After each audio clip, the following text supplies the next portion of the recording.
La cathédrale des Rois Mages, construite à Cologne entre 1248 et 1880.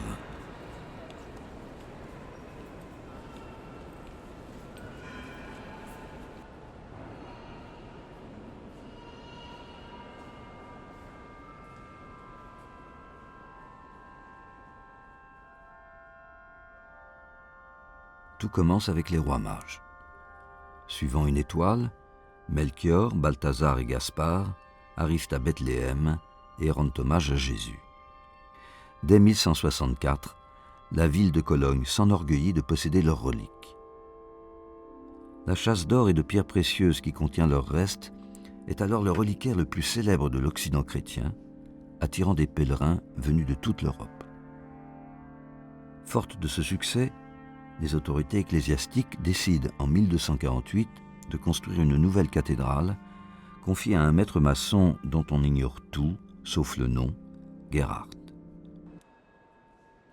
L'unique document qui témoigne de la construction est le dessin de façade réalisé en 1280 sur un parchemin par son successeur, Maître Arnold.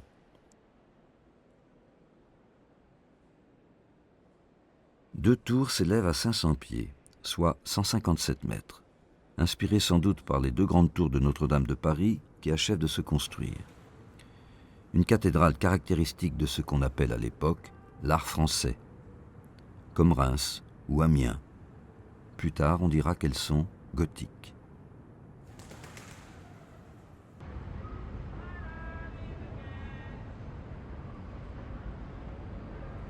La cathédrale est un monument, un signal. Visibles de loin, ces tours proclament la gloire de Dieu. Elles incarnent l'importance des reliques et l'ambition de l'évêque.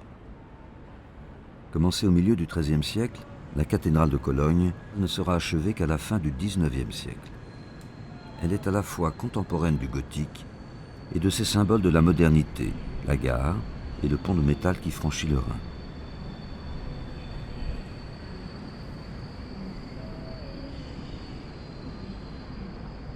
Elle a miraculeusement survécu au bombardement de la Deuxième Guerre mondiale.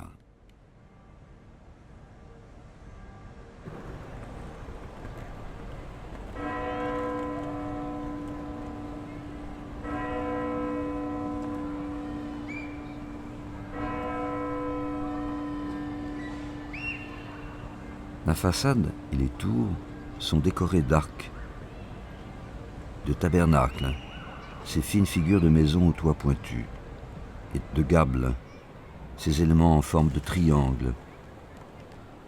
Tout ici pointe vers le ciel, pousse le regard à aller toujours plus haut. L'architecture aide les fidèles à se rapprocher de Dieu.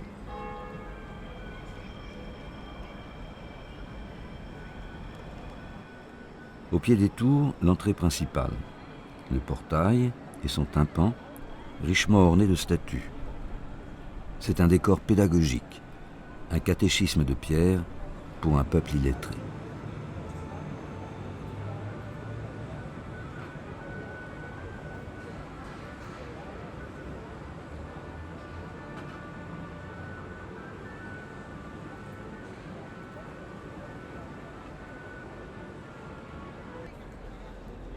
L'église est un lieu de rassemblement. 8000 mètres carrés, sans cloisons ni couloirs, pour permettre à la foule des fidèles de communier dans l'Eucharistie, la célébration de la résurrection de Jésus.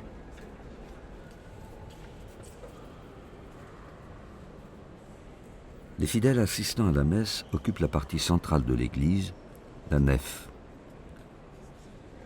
Au bout de la nef, l'autel, où officie le prêtre. Au-delà de l'autel, un autre espace, le chœur, protégé par une cloison à mi-hauteur recouverte de fresques, réservée au chapitre, la hiérarchie de l'Église, et qui abrite le reliquaire des Rois Mages. La nef, l'autel, le chœur, le reliquaire tracent un axe symbolique qui, s'éloignant des rumeurs du monde, emmène le pèlerin du profane au sacré. Cet axe majeur va d'ouest en est, vers l'Orient, dans la direction du soleil levant qui symbolise la résurrection du Christ. On dit que la cathédrale est orientée. Un volume plus court, le transept, croise la nef à angle droit. Les deux volumes dessinent une croix, soulignée par les statues des apôtres et des saints qui ornent uniquement les piliers qui longent nef et transept.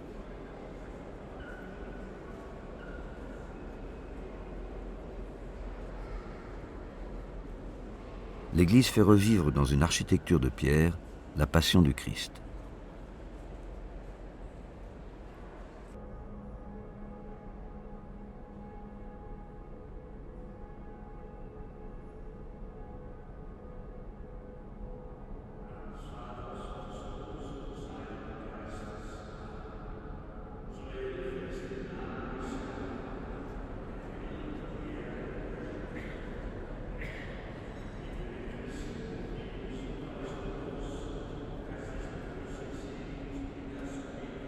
La cathédrale n'a pas que des vertus symboliques, elle organise des fonctions plus prosaïques et plus lucratives, la circulation des pèlerins. De part et d'autre de la nef se trouvent de vastes travées latérales, les collatéraux, qui triplent l'espace au sol et permettent une plus grande affluence. Le circuit des pèlerins se poursuit par le déambulatoire qui encercle le chœur.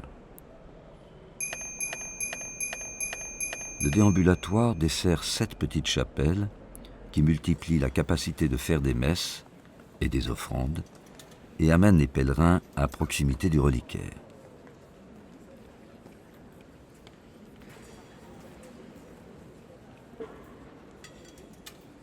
Par l'organisation symbolique de ses espaces et de ses fonctions, la cathédrale de Cologne s'inscrit dans la continuité des grandes églises romanes des siècles précédents. Mais elle incarne aussi une rupture radicale. À la différence des églises romanes, elle fait généreusement entrer la lumière et elle est beaucoup plus haute.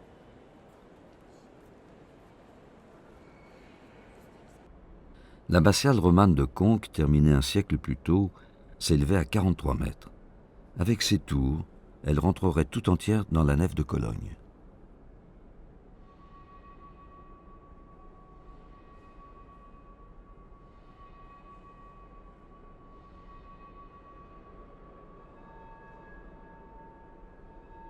Les travées latérales mettent en valeur la hauteur de la nef, qui culmine à 43 mètres, l'équivalent de 15 étages.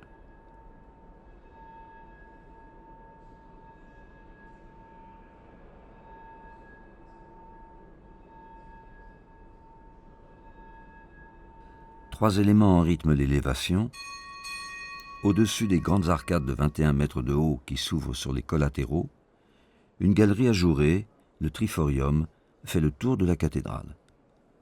Le rythme des colonnettes et des arcs de taille plus réduite, à peine 5 mètres, met en valeur les immenses baies vitrées de plus de 20 mètres de haut de la partie supérieure de la nef. Partout un seul dessin, décliné dans toutes ses tailles, dans les murs et les voûtes, l'arc brisé.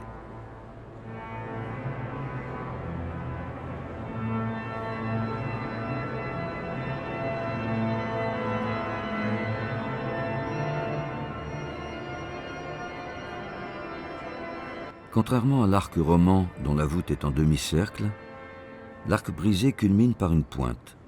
Ses courbes se rapprochent de la verticale. Les forces d'écartement sont moindres, il offre une ouverture plus importante que l'arc en plein cintre.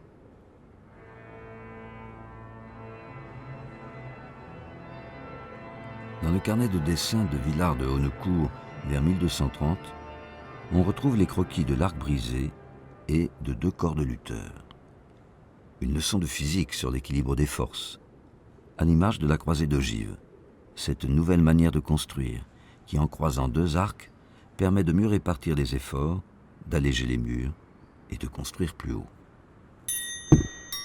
Une révolution architecturale, une révolution technique, un exploit pour une époque qui ignore les lois de la physique et qui a pour seul outil le fil à plomb.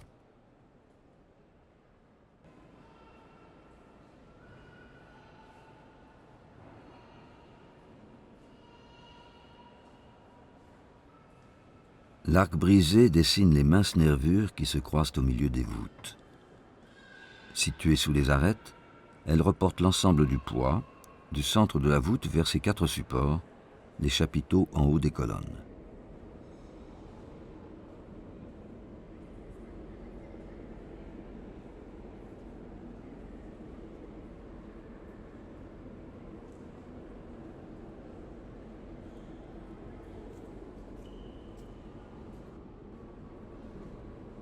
« 92 voûtes pour couvrir toute la cathédrale, nef, transept, chœur et abside comprises.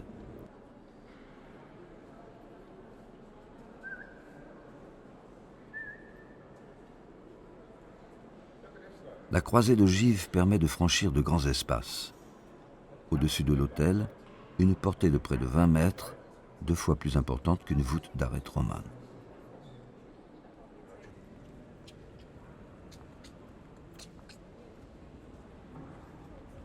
Chacune des nervures repose sur une colonnette. Elles sont regroupées par piliers. Au milieu des collatéraux, des piliers de 8 colonnettes.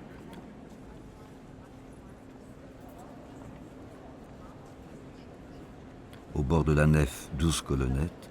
Sous les tours, 34 et 42 colonnettes. Dans la cathédrale, la position de chaque pilier permet de lire la répartition des charges.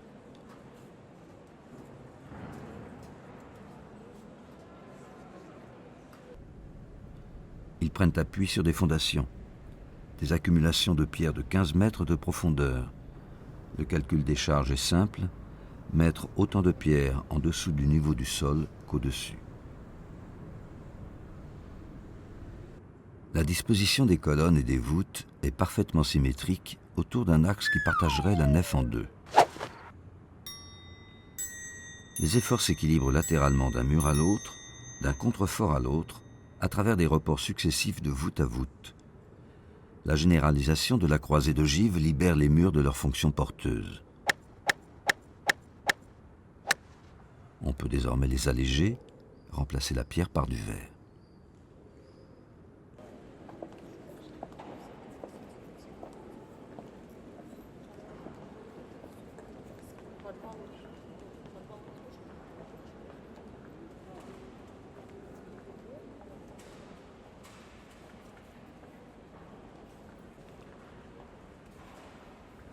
La lumière rentre généreusement par les vitraux qui occupent la plus grande surface des murs des collatéraux et par les claire-voies situées dans la partie haute de la nef. Apparue à la même époque que ces innovations architecturales, une nouvelle théologie rappelle que Dieu est lumière. La lumière touche chaque homme comme une promesse d'éternité.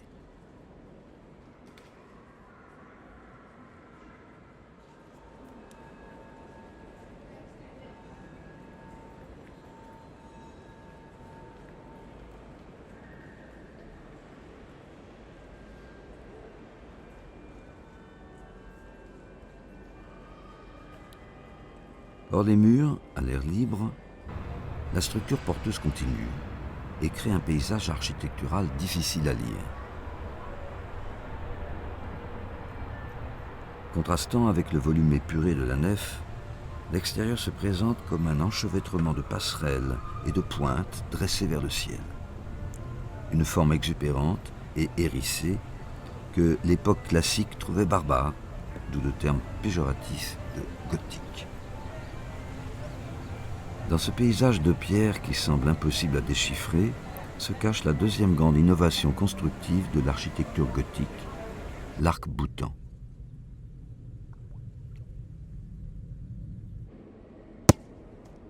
Des contreforts massifs épaulent le mur et sont surmontés de volumes tendus vers le ciel qu'on appelle les culées.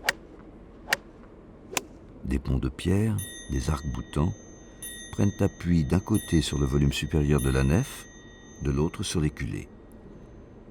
Celles-ci sont coiffées de pointes qu'on appelle les pinacles.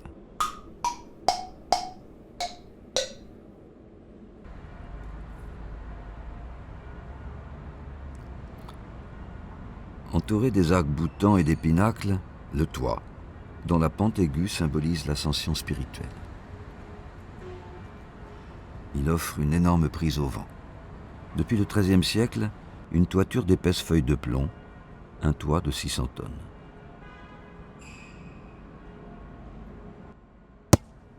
Dans le volume supérieur de la nef, là où les croisées d'ogives transmettent le poids des toits et des voûtes, une force latérale écarte les murs, les poussant vers l'extérieur. Les arcs-boutants équilibrent latéralement ces poussées. La contre-poussée équilibre la poussée. Les efforts sont transmis au support, au culé. Le poids des pinacles fait redescendre les efforts à la verticale, vers le sol. Pour soutenir le poids des voûtes et des toits des collatéraux, moins hauts et moins lourds, pas besoin d'arc-boutants, les contreforts suffisent à maintenir l'équilibre.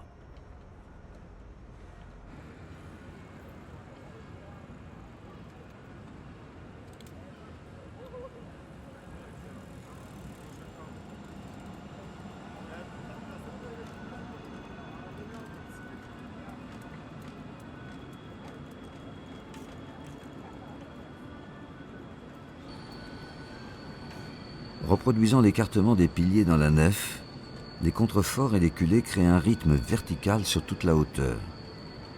Au fur et à mesure qu'elle s'élève, la culée s'affine pour se terminer par une pointe cylindrique dressée vers le ciel, le pinacle orné de ses fleurons.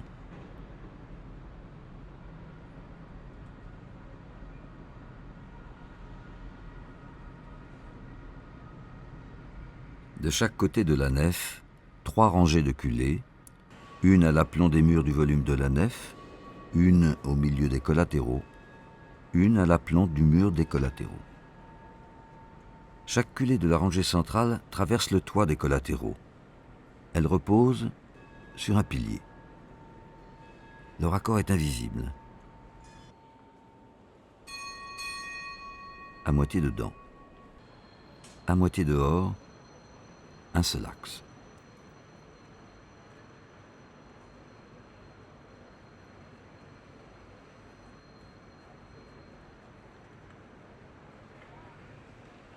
À l'inverse des pinacles qui rajoutent du poids, les arcs-boutants sont creux, habillés de rosaces élégantes.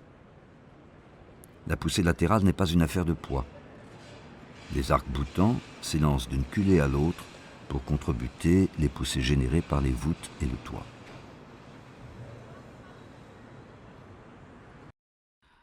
À l'intersection du transept et de la nef, les reprises des poussées latérales nécessitent des arcs-boutants qui se croisent à angle droit.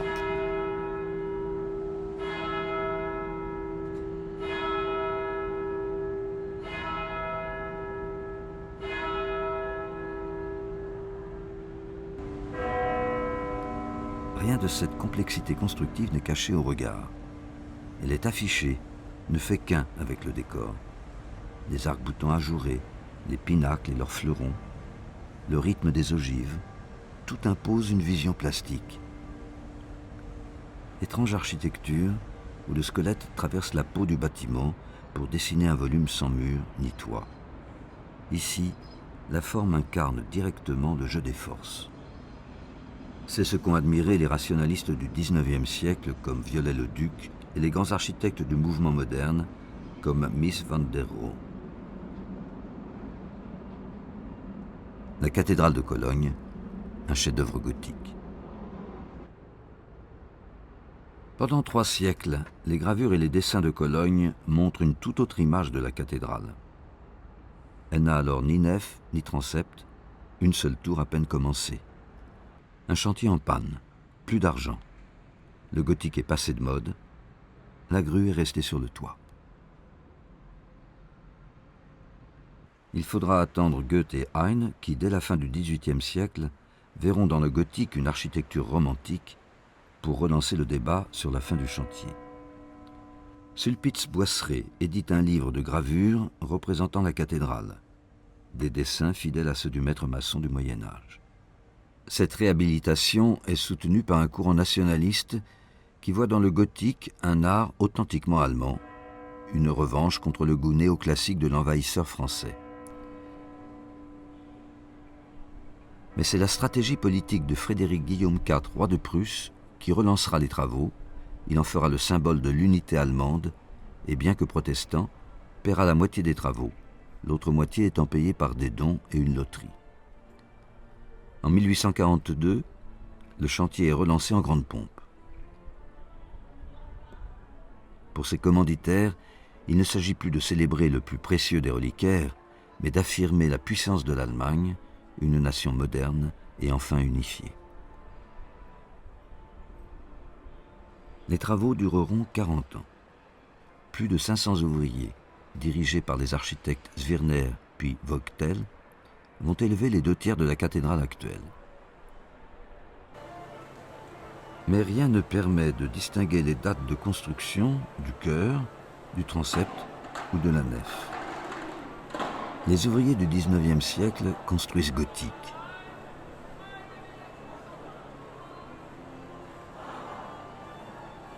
Une surenchère de motifs à taille humaine, tabernacles, fleurons, pinacles et rosaces, envahit la façade.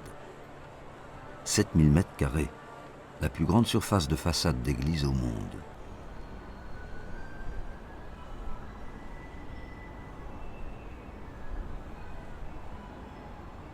La cathédrale bat tous les records, un monument aux dimensions colossales. En 1880, quand la cathédrale est inaugurée, c'est le bâtiment le plus haut du monde, 157 mètres. Le record ne sera battu que 18 ans plus tard, à New York, par le Singer Building, haut de 187 mètres.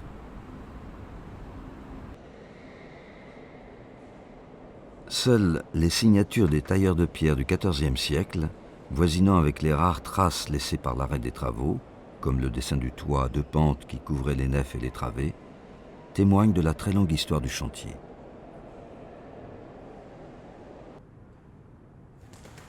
Sous la toiture, à l'abri des regards, la seule innovation, une charpente métallique. Après de longs débats avec les partisans d'une charpente de bois plus conforme à l'esprit gothique, c'est le métal qui sera choisi, 25 ans avant la tour Eiffel. Une belle charpente reprend le dessin de l'arc brisé pour supporter la lourde toiture.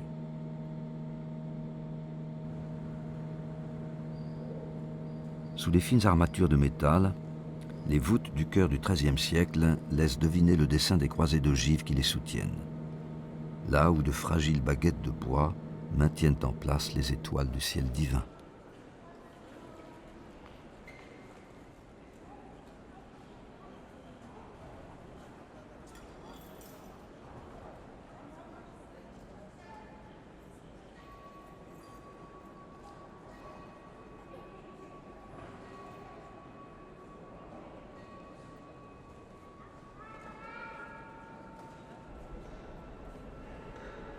La cathédrale, comme toutes les églises catholiques, est un livre d'images, une pédagogie édifiante pour ceux qui ne savent pas lire. Une riche collection de tableaux et de statues évoque la vie du Christ ou celle des saints, le voyage des rois mages ou le jugement dernier. Depuis le XIIIe siècle, les vitraux participent à cette pédagogie, colorant la lumière de la sainteté des images.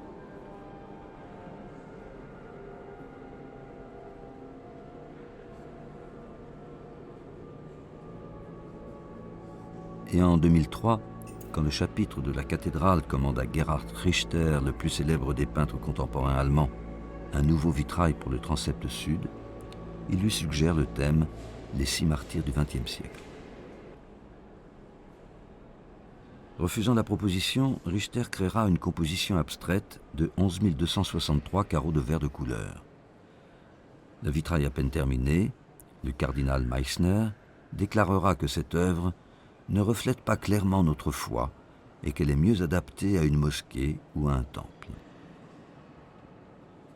Pourtant, en se fondant sur la nature non représentable du divin, le peintre a retrouvé les origines de l'art gothique. Cette recherche de la lumière, exaltée dans l'Évangile selon saint Jean, « Je suis la lumière du monde, celui qui me suit ne marche point dans les ténèbres, mais aura la lumière de la vie. »